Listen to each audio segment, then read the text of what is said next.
We have a situation where the political party in power actually uses the Department of Justice to go after their political opponents, something that you might expect in Russia or China or a banana republic.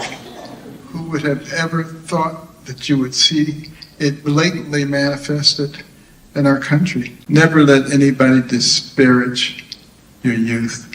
You think about Jesus. He was only 33 years old when he was crucified.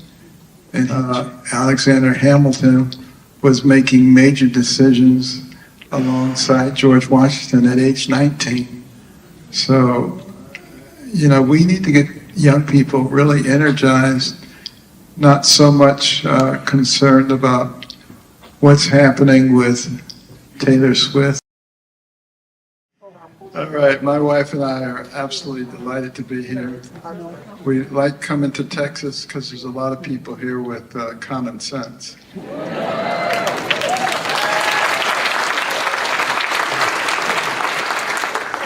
But I want to talk a little bit about what's going on in our nation today and why each person here is part of the solution to that, because we all have a sphere of influence.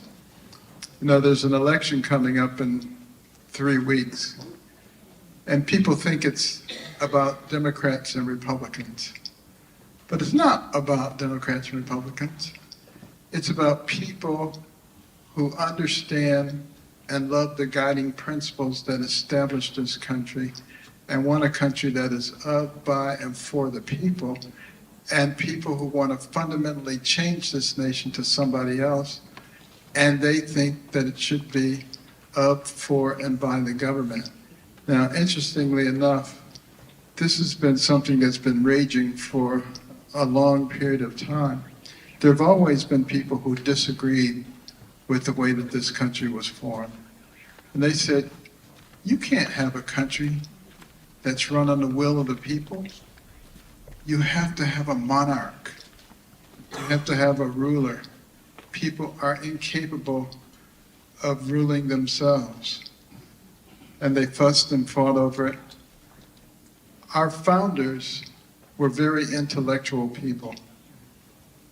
And they studied every governmental system that had ever existed in the history of the world, because they wanted to extract the good things and they wanted to leave the bad things out. They were eclectics. And it was difficult, but they discovered one thing that they didn't know before, and that is that all governments move in the same direction. They grow, they infiltrate, and they dominate. It doesn't matter how they start. They can start with very benign and wonderful intentions, and then they migrate toward domination. They wanted to give us something that would prevent that from happening. And it wasn't easy. And there was a lot of fighting. Everybody had different ideas.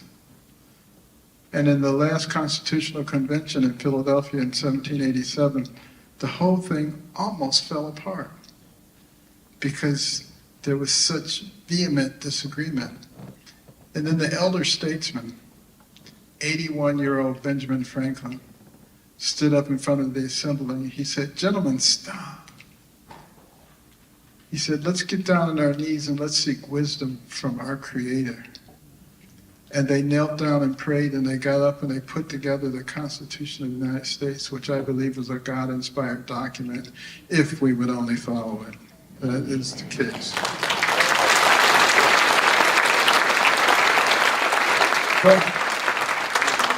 But when Franklin was exiting the building after this triumph, he was asked, "Sir, what do we have here? A monarchy or a republic?" And he famously replied, "A republic, if you can keep it. If you can keep it."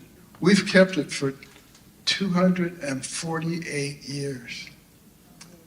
However, we are as close to losing it at this moment than we have ever been. we have a situation where the political party in power actually uses the Department of Justice to go after their political opponents, something that you might expect in Russia or China or a banana republic. Who would have ever thought that you would see it blatantly manifested in our country? And in recent weeks, you've had a lot of talk about disinformation. And maybe we should be punishing people who disseminate disinformation. That, of course, is laying the groundwork for censorship and domination. And if you look at countries that become Marxist countries and communist countries, it always starts out like that. We just don't want anybody to be offended.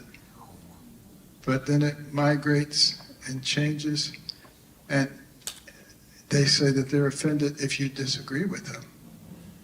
That becomes a very big problem. It requires a lot of courage to fight that. Now, we can change all that in this country pretty easily, because there are a lot of people who think the right way. And we have a lot of Christians, we have a lot of evangelicals. But in 2020, more than half of them didn't vote. That's millions of people who didn't vote in an election that was determined by thousands.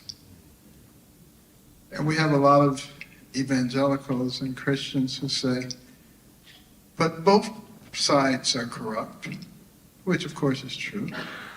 And they say, I don't want to be in a position of having to choose between the lesser of two evils, because it means I'll be choosing something that's evil. You've all heard that said. Newsflash. Unless Jesus Christ is on the ballot, you're always choosing between the lesser.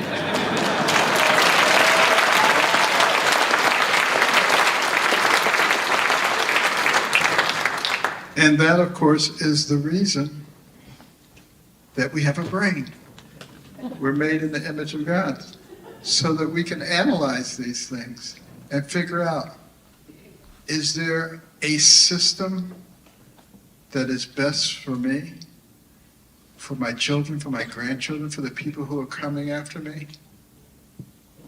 Or does it not matter?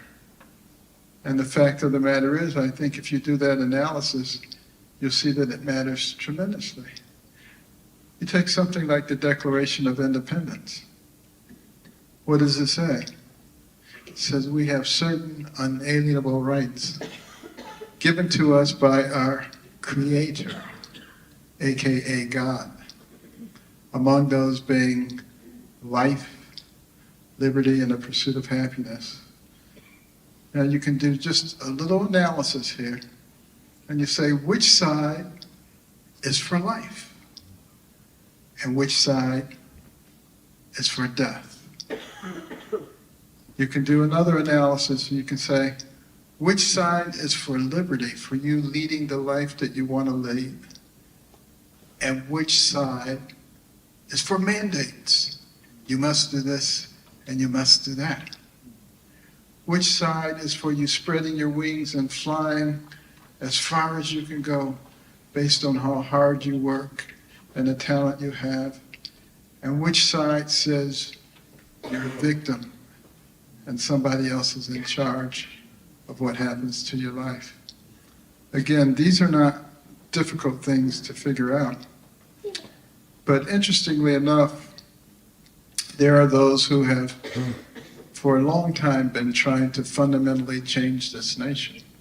A lot of people think that this is something of recent origin. All you have to do is go and look at the congressional record.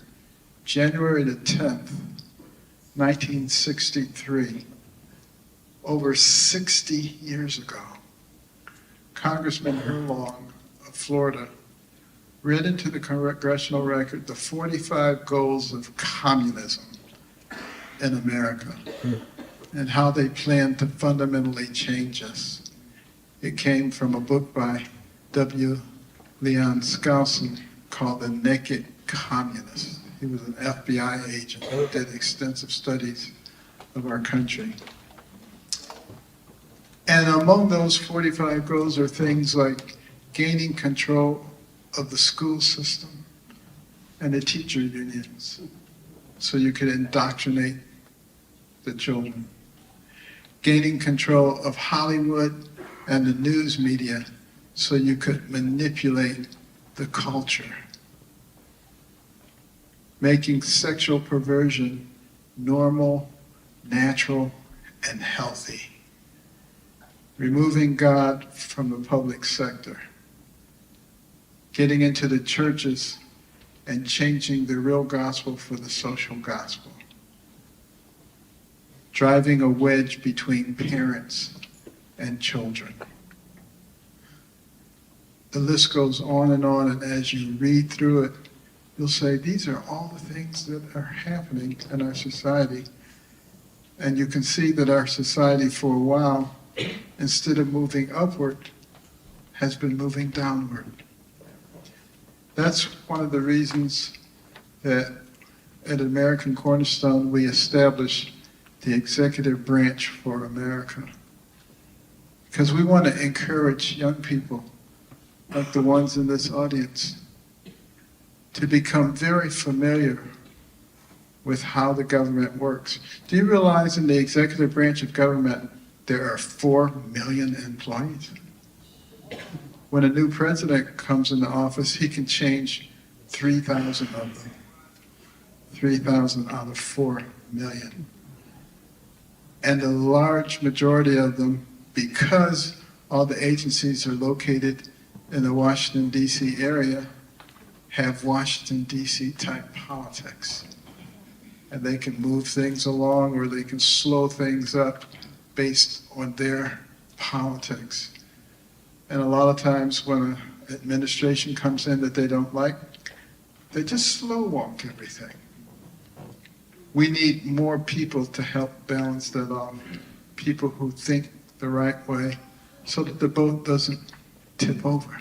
Because it will if everybody's on one side.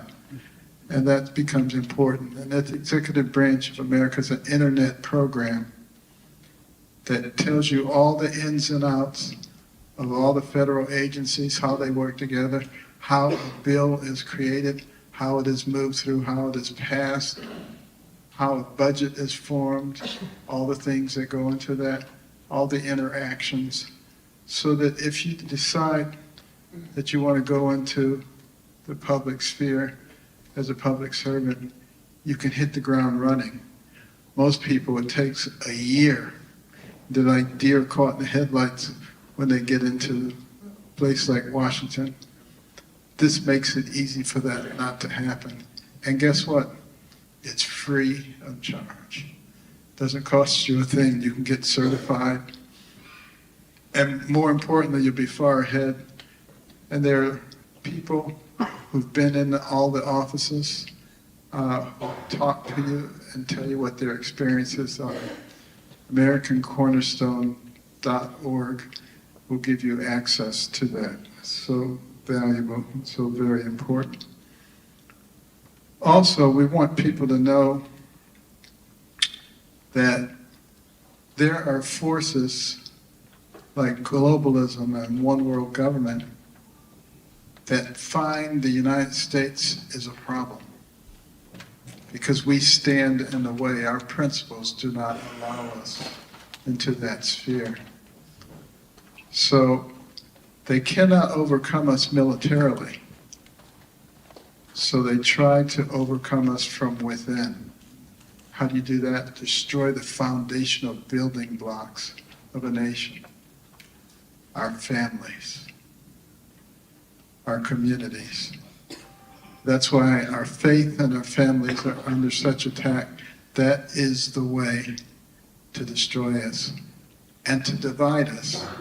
Have you noticed that wedges are being driven on the basis of age, income, race, gender, political affiliation, religion, you name it, driving wedges, dividing our societies. And the fact of the matter is, you can take the most radical left-wing person and the most radical right-wing person, and they're going to agree on 80% of stuff. But we allow that 20% to be stirred and presented as the most important thing, so that we have people who end up hating each other for no reason. We are friends and neighbors and colleagues. We are not enemies. W-A-N-E. We are not enemies. So important to realize that if we're going to be able to fight that's going on. Also, if there are some journalism majors here, journalism used to be a highly respected profession. And do you know that the press is the only business that is protected by our Constitution? It's because they were supposed to disseminate unbiased information to the people so that the country could be run on the will of the people. But when they put the thumb on the scale, and in our case, their foot on the scale, it distorts the information that people have. And when people have distorted information, they make distorted choices. And that's happening in our society. So I would encourage those of you who may be going into journalism to maybe be on the forefront of honest journalism and bring honor and respect back to that profession. It can be done, but it will require a great deal of courage to do that.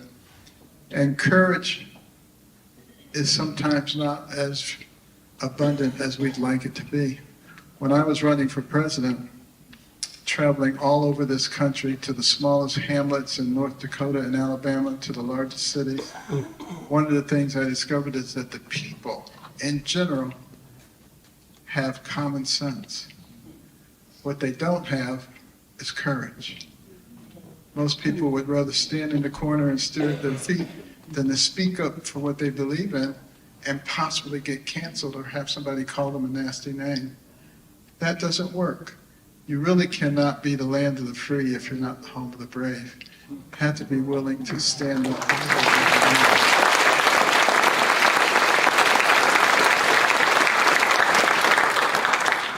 Another thing that happens as a country is in the process of changing is dumbing down of the population. Have you noticed that? Have you seen any of those man on the street interviews? They ask people, simply like, who won the Civil War? France. I mean, they have no idea what the answer is.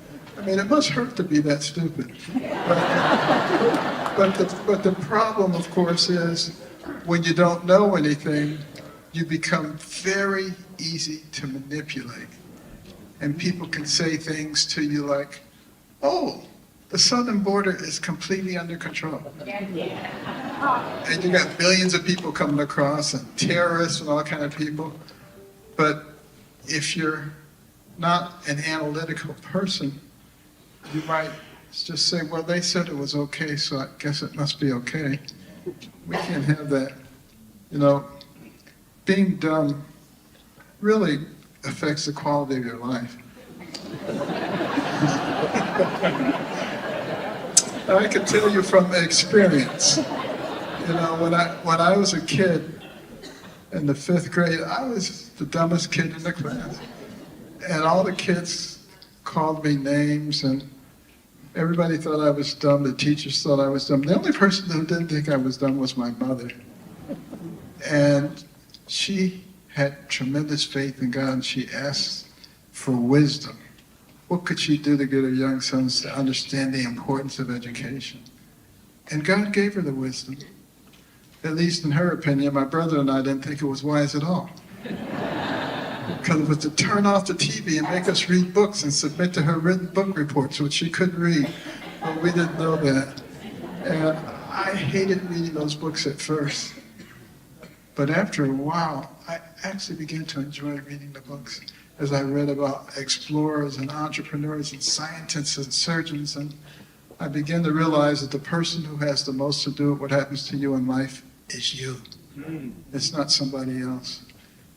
And you know, that's the spirit that helped push America to the forefront.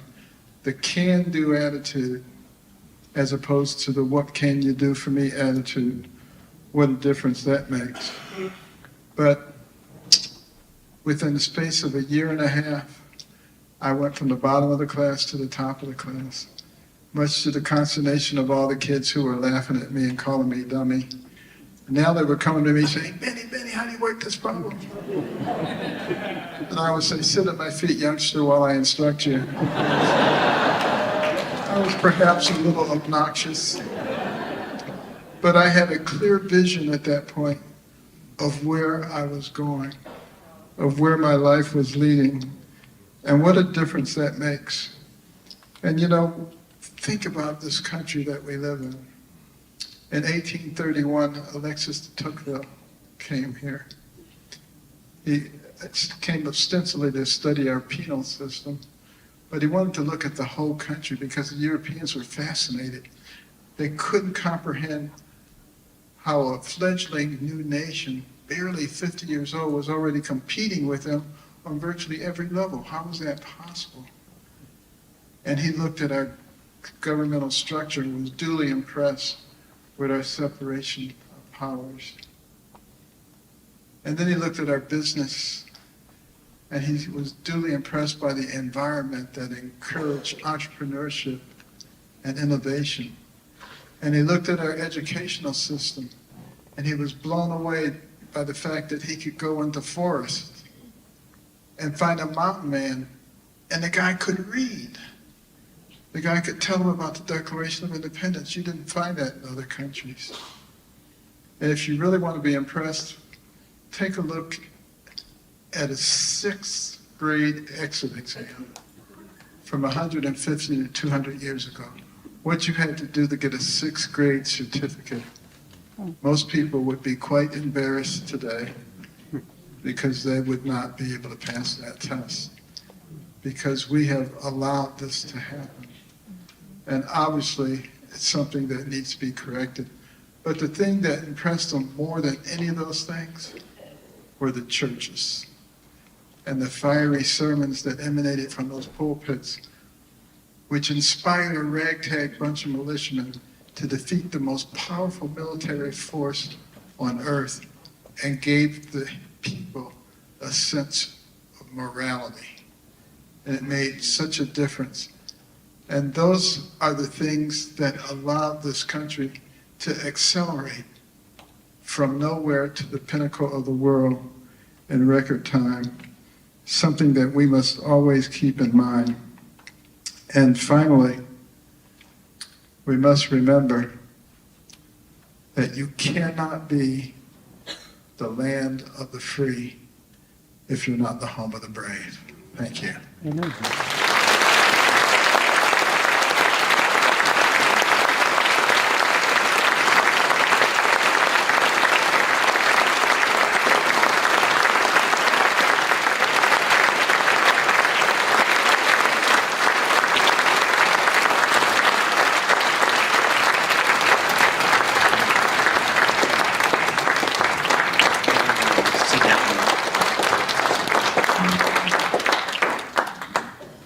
We're going to have a little Q&A here.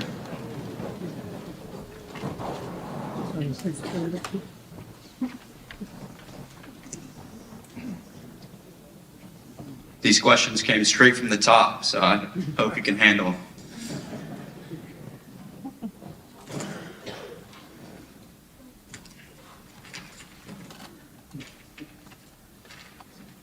All right, first question.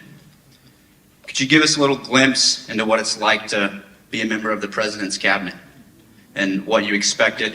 When you went into it, was it what you expected, or did the experience really defy your expectations? Well, first of all, we actually had cabinet meetings.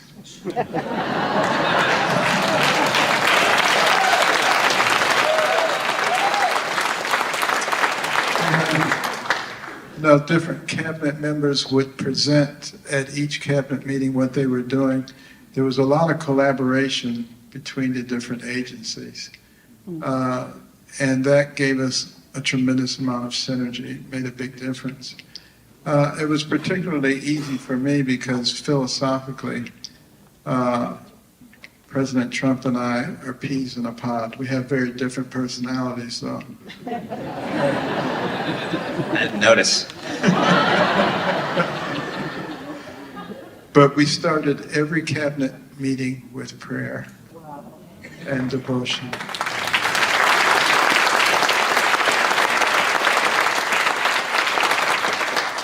And it was something that we all look forward to because we got to learn what everybody else was doing. It makes a huge difference when you have synergy going on.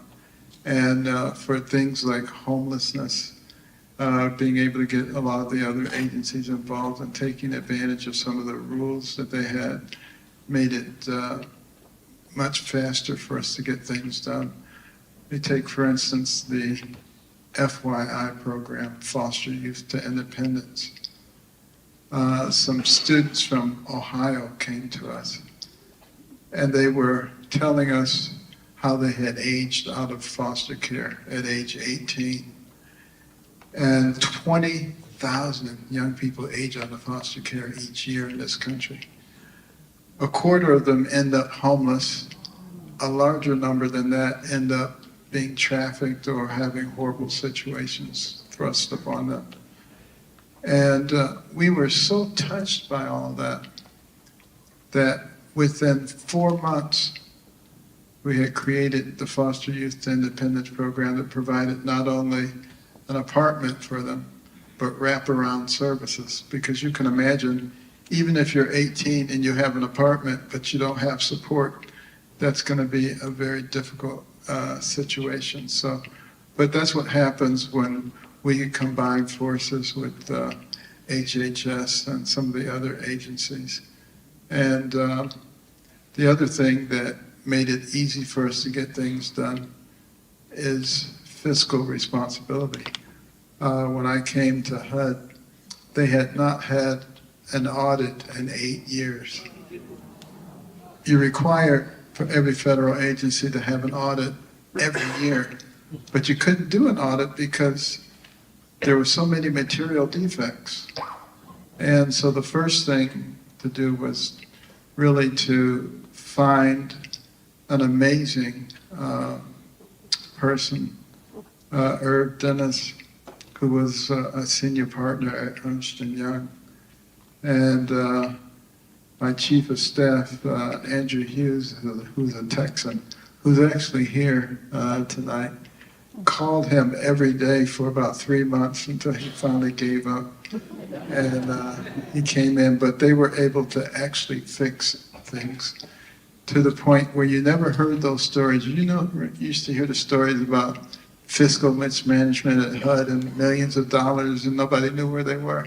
All of that disappeared about 1.5 years into the Trump administration. It's probably the best run agency now. But having that made it possible to get a lot of other things done.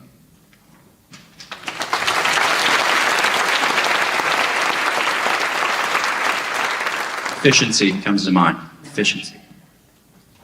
So you're here tonight to talk about ACI's executive branch, which you mentioned in your speech, the Executive Branch for America program. Why did your team feel compelled to create this program? Well, we felt compelled to create it because the people who actually do things in Washington are the staff people. You may think it's the senators and the congressmen and the secretaries, but they are largely the face of what's being done. It's the staffers who actually put all this stuff together, do all the analytics, and can either move something forward or slow something down. And I want young people here especially to know that you can play an incredible role in what happens in this country. And there's so many people who say, a pox on all their houses, I don't want anything to do with it, it's all much too corrupt. But if everybody has that opinion, then who's left to run things? The corrupt people, right? So we need to present the other side. And we need to also have people who are not abandoning their faith. We have so many people who are giving up their faith, and because they think that will make them popular or acceptable. It's not true. I remember when I started at HUD, a senior government official came to me and said, "Congratulations, but you're going to have to stop all this God stuff." I told him to go jump in a lake.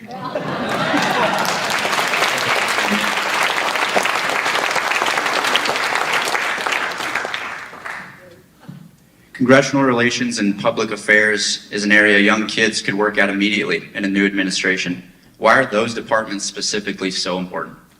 Which departments? Let me find where I was. Congressional relations and public affairs. I'm a CCPA major, and I think I see a few out here too as well. So for corporate communication and public affairs and congressional relations, why are those two departments specifically so important? Well, they're critical because, they are the ones who can communicate what is being done. Most people don't know what's being done because it's not communicated very well.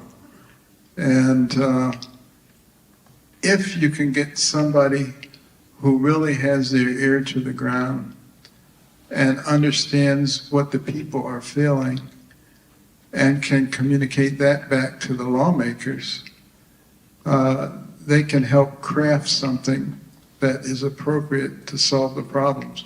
You can see right now there's not a lot of problems that are getting solved because everything is just politics all the time. What will give me the advantage over my opponent, as opposed to what helps the people of the United States? If we were really thinking about that, and we will be, hopefully after November the 5th, you look at something like energy. You've got one side saying, green energy is the wave of the future, and nothing else is really acceptable. We're polluting and destroying the atmosphere. Well, you don't hear as much about that. You've noticed there's the climate change, people have gotten kind of silent. But then you have the other side that says we've got all these fossil fuels. We've got hundreds of years worth. We've learned how to extract it and use it in a very appropriate way. We have the cleanest water and air since we've been measuring it. And that's the way to go. Well, the fact of the matter is, the way to go is both. You use the one to get the other. They don't have to be mutually exclusive. And that's the way our society needs to work. We need to learn how to work together. It doesn't have to be my way or the highway, which really doesn't work in a society that has multiple components.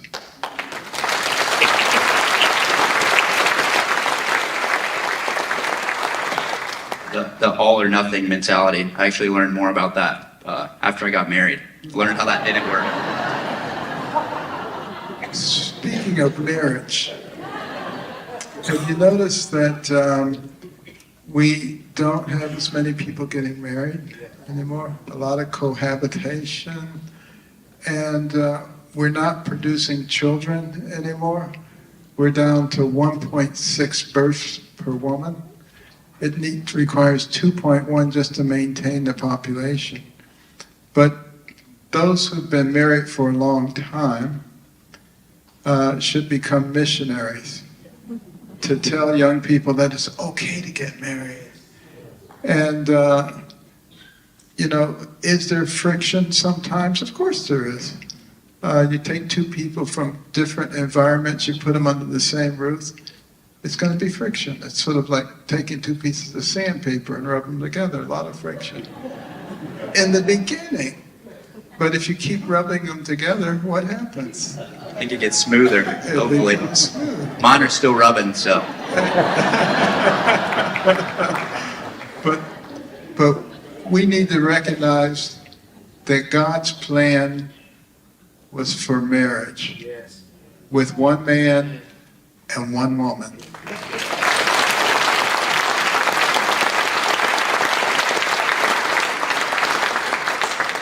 And they should be faithful to each other,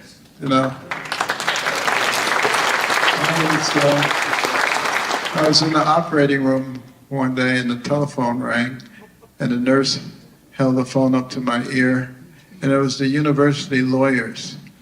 And they said, the state of Florida is trying to attach your wages for child support. And I said, what? I said, I have 3 children. I support them very well. They said, no, there's a woman in Florida who says you are the father of her son. And she knows where you went to high school, college, medical school, internship, residency. She even has a picture of you in scrubs. I said, anybody can get that stuff. On the basis of that, a paternity suit. And I had to get my lawyer involved, and it escalated. And then the state said, send us a blood specimen so we can do DNA testing. And I said, you people, as incompetent as you are, want me to send you my blood? I said, it'll end up at a murder scene and I'll be in jail for the rest of my life. And it escalated a bit more. And then it just fizzled and died. Because what happens is a lot of times people say, that guy is out and about all the time. He's in lots of different places. He's probably been messing around. He doesn't even know all the people he's messing around with. He's going to want to save his reputation, so he's going to fork over the money. But I had a secret weapon.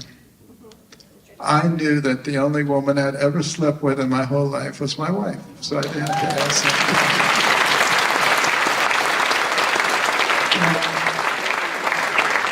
Is it possible that maybe the Lord gave us rules, not because he's tyrannical, but because he wants us to lead a very calm and peaceful and successful life without worrying about somebody tapping you on the shoulder and saying, remember that time you did such and such? And this is not to say that anybody who did such and such is a bad person, but you can make your life a whole lot easier if you follow God's rules.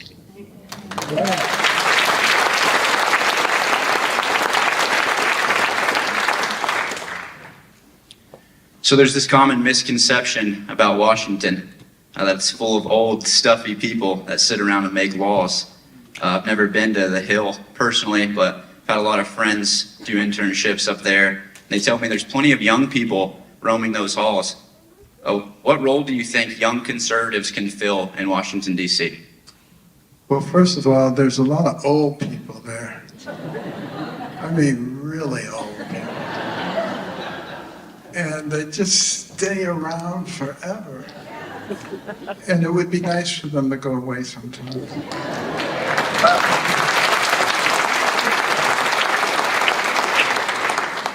You know, when you think about youth, you look at something like Nobel Prizes in science and math. Most of the people who get those Nobel Prizes get them when they're in their 50s, 60s, or 70s. But they get it for work they did when they're in their 20s and 30s. And, you know, that's the time when you're really sharp and you're really energetic. And that's really a tremendous role for those young people.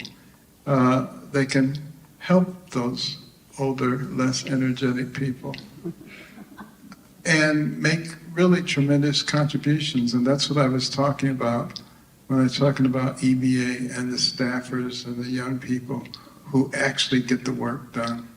They have a tremendous role to play.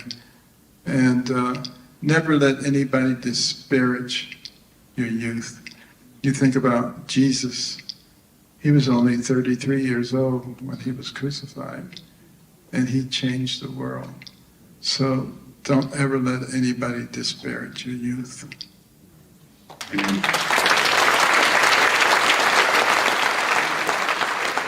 You know, I think about the founding fathers who you mentioned earlier, all very, very relatively young in age in comparison to who we have in Washington, D.C. today, and they made the greatest document to ever exist in government history. So that's exactly right. You know, they were in their 20s and 30s. And Nathan Hale was only 17 when he was in the service doing amazing things. Alexander Hamilton was making major decisions alongside George Washington at age 19. So, we need to get young people really energized, not so much concerned about what's happening with Taylor Swift or whoever. I don't have anything against Taylor Swift. I do. But the fact of the matter is, what is really important? Is it the scores of the football team, or is it the scores that you make with the society, with the magnitude of your life? That's what we really need to be thinking about. And let the sports and the entertainment be a peripheral thing rather than the central part of your life.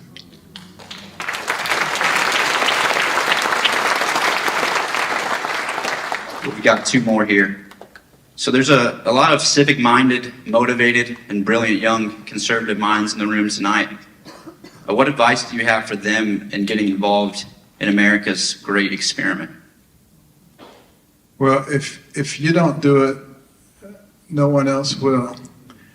And, get people in your sphere of influence involved. You're told from the time that you're a child, the two things you never talk about, politics and religion. Talk about those things. It's important to talk about them because those are the things that are being taught. It's usually the first two things I talk about, actually. I don't just go against the grain, I guess, but... Well, evil does not flourish in light. It flourishes in darkness, and that's why you have to shine the light on those things.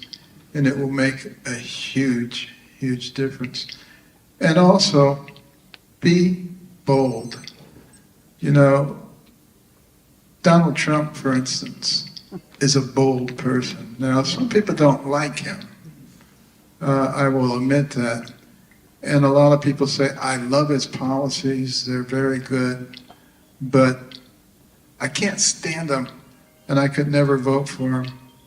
Well, I would say, what if you were a patient and you had a fatal disease that could be cured by a very talented surgeon? Would you rather have the surgeon who has poor bedside manner but cures everybody, or the surgeon who has beautiful words and kills everybody?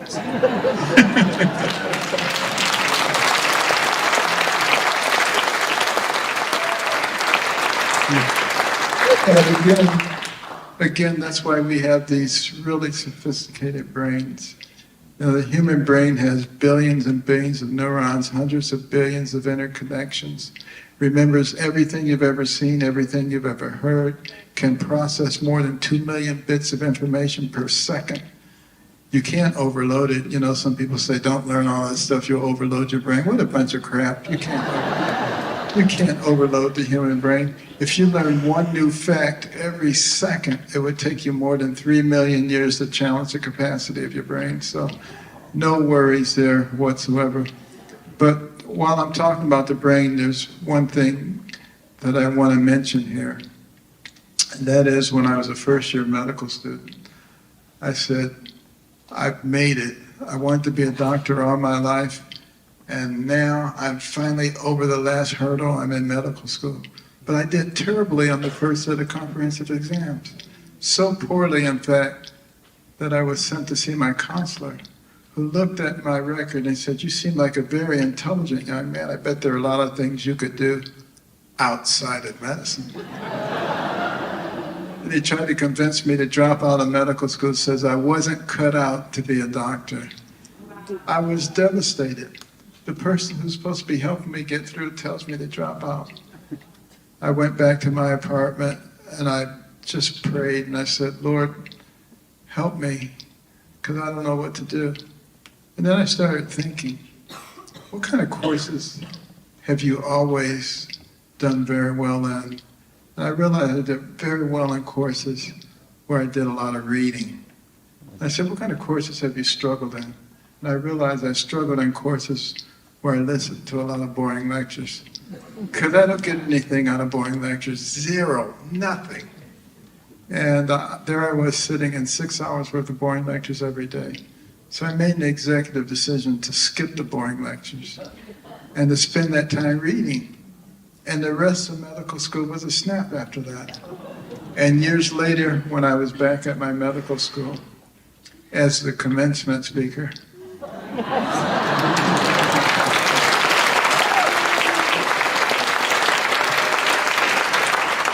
I was looking for that counselor because I was going to tell him he wasn't cut out to be a counselor. But, some people are just negative. They can always find a reason that you can't do something. What if they devoted that energy to figuring out why you can do it? Hey man, I think to answer your question, I'd rather have a surgeon like you, who's beautiful with words and saves everyone. So.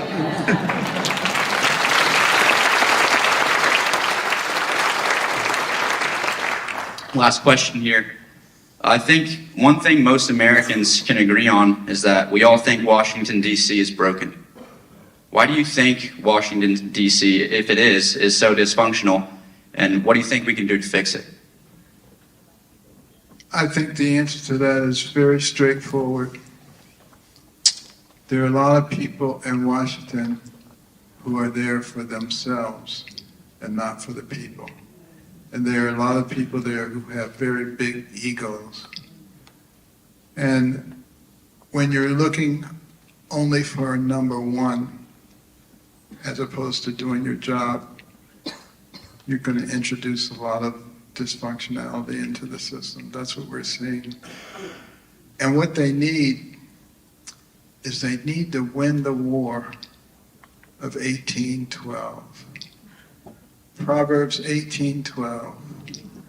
It says, before destruction, the heart of man is haughty, and before honor is humility.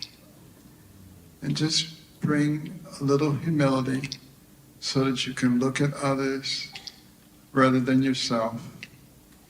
And I think we can bring that dysfunction to an end. And that's why we should pray for our leaders, all of them, on all sides of the aisle, because there is still the potential for this nation to rise and to be like an eagle that leads the way, that's inspiring to the rest of the world, to be the leader of the world, and to help us to return to being one nation under God.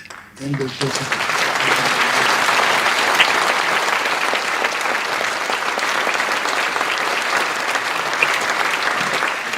Got one more question. It's not on the paper. I just want to ask you. What was it like being on a debate stage with Donald Trump? Just got to ask. Because I'm up here with you tonight, and I think if you asked me one question, I'd probably evaporate. So. Well, actually, Donald Trump and I got along very well. We got to know each other during the campaign.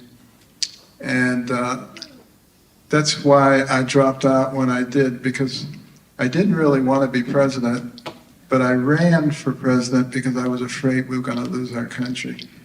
And when I discovered that he had the same philosophy as I did, and he wanted to be president, I said, this is easy. But, he never really came much of the attack on me because he knew that we were very much compatible with each other. And we've become good friends over the course of time. And I just pray that God will continue to give him the strength, because he's been attacked mercilessly from the very beginning. And, he's actually a really nice guy when he's not being attacked. But when is that? He's always being attacked. I could tell you some amazing stories about wonderful things that he has done for people. He doesn't like to talk about it. He doesn't like to put it in the limelight. But he's done just incredible things because he has a good heart. And if you go to Mar-a-Lago or Trump Towers, and you see the people who work there. Most of them have been there a long time. He knows them by name. That doesn't happen with somebody whose initials are KH.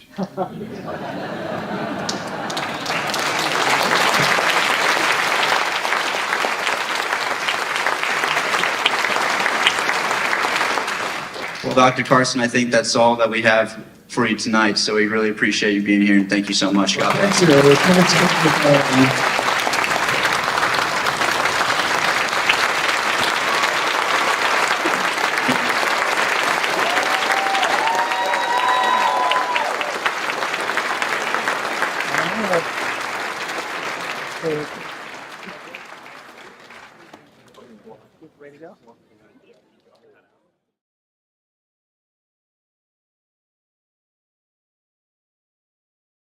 Ever wondered why secret societies are secret? Why is it that an overwhelming majority of elite leaders in America, including those who've occupied the highest office, have belonged to an organization in the vast network of secret societies, whose rituals and teachings derived from the ancient mystery schools of Egypt and Babylon? Why is death the penalty for breaking a secret society oath? Why do they pay homage to pagan gods and goddesses? Why do many self-proclaimed Christians belong to these secret societies when their practices blatantly violate God's commandments, such as Exodus 20:3, which states, "Thou shalt have no other gods before me"? And why don't most of their pastors say anything about it? Is there a secret motive behind the positive PR that many of these secret organizations receive for their good deeds, such as feeding programs, scholarships, volunteering, youth mentoring, etc., that even the lower-ranking members of these societies don't know about?